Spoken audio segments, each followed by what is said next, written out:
Hey guys, welcome to this episode of So This Happened, where we get to highlight and review stories that made the news recently. Hold up.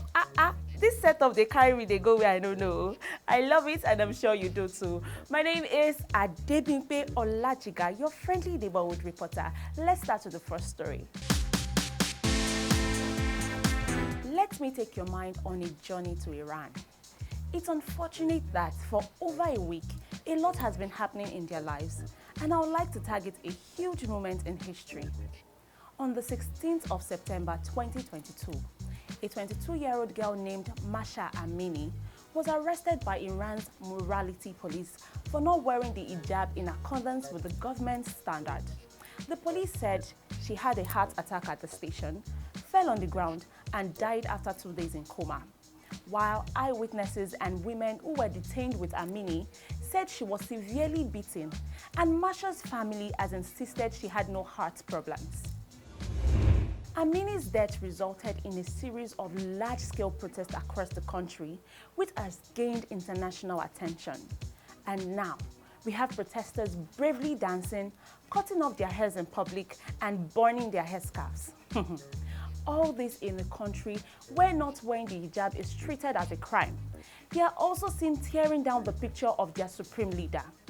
Now, the government of Iran attempted to suppress the protest by shooting protesters with metal pellets, tear gas, and water cannons, and also blocking access to many apps including Instagram and WhatsApp, and limiting internet accessibility to reduce protesters' ability to organize. The hijab is supposed to be a beautiful symbol of a woman's freedom of choice and modesty. It has now been misused as a symbol of oppression in Iran. I feel for them, because for them to come out en masse to speak against this, Masha Amini might have been one of many victims who has suffered under the country's violent enforcement of veiling laws. Sad to see this. Hijab is good, but forcing someone to wear it is bad. Guys, did you hear about the story of a suspected kidnap kingpin named John Leon, who was arrested in Abuja after being traced all the way from Bayelsa? In a viral video, Leon, who was handcuffed after being caught, claimed he had only participated in 2 kidnapping operations before his arrest. You could also even hear him cry, "Forgive me, make una forgive me, my wife just born sef, a boy." Let me tell you guys, this same John Leon comes on social media to flaunt his wealth, spend lavishly at clubs. He is also a churchgoer and also drops motivational quotes on social media as captions on his picture. I also learned that he was initially a cleaner at the bank but was laid off when he was caught on camera stealing money. It's so unfortunate that we are in a generation that makes fun of everything. I mean, sometimes when you see people flaunt wealth on social media, then decide to question their wealth, people will ask you, why didn't you question their poverty? People on social media tend to celebrate luxury, many of which they don't even know the source. Another example is the case of Hush Puppy.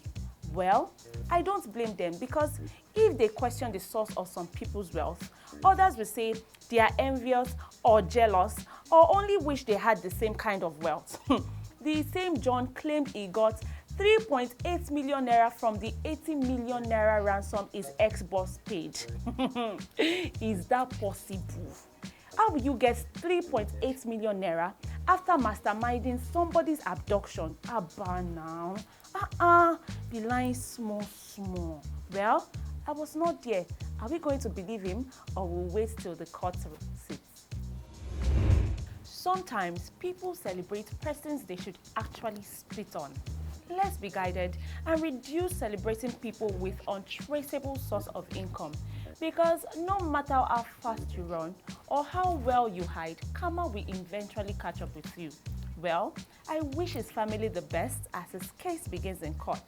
Legit hustlers, you are doing well, right? In a dramatic twist to the unending drama between the federal government of Nigeria and the Academic Staff Union of Universities, the federal government ordered vice chancellors to reopen universities and commence lectures, and in less than 24 hours, withdrew the directive. Like, who does that? I mean, are Nigerian students a joke to them? Too many back and forth. And all this happening in just a week after the industrial court in Abuja ruled that lecturers should return to the classrooms. So this was how it went. Hours after issuing a directive asking vice chancellors, chairmen of governing councils and pro-chancellors to reopen for the resumption of lectures, the federal government withdrew the circular. The circular was signed by NUC Director of Finance and Accounts, Mr. Sam Onazi, on behalf of the Commission's Executive Secretary, Professor Abubakar Rashid, and addressed to vice chancellors and chairmen of governing councils. He said, and I quote, "I have been directed to withdraw the National Universities Commission circular. Consequently, the said circular stands withdrawn. All pro-chancellors and chairmen of governing councils, as well as vice-chancellors of the federal universities, are to please note further development and information would be communicated to all relevant stakeholders. Please accept the assurance of the Executive Secretary's warmest regards." It's so sad that when two elephants fight, the grass suffers. And at the same time, are unpaid lecturers going to gladly resume? Ladies and gentlemen, and now we have come to the end of this episode. Be free to share your comments on any of the stories. If you have not dropped your comments, please go back. Don't forget to subscribe and follow us on all our social media handles for the second news update. Until next time, my name is Adebimpe Olajiga, your friendly neighborhood reporter. Thank you for watching.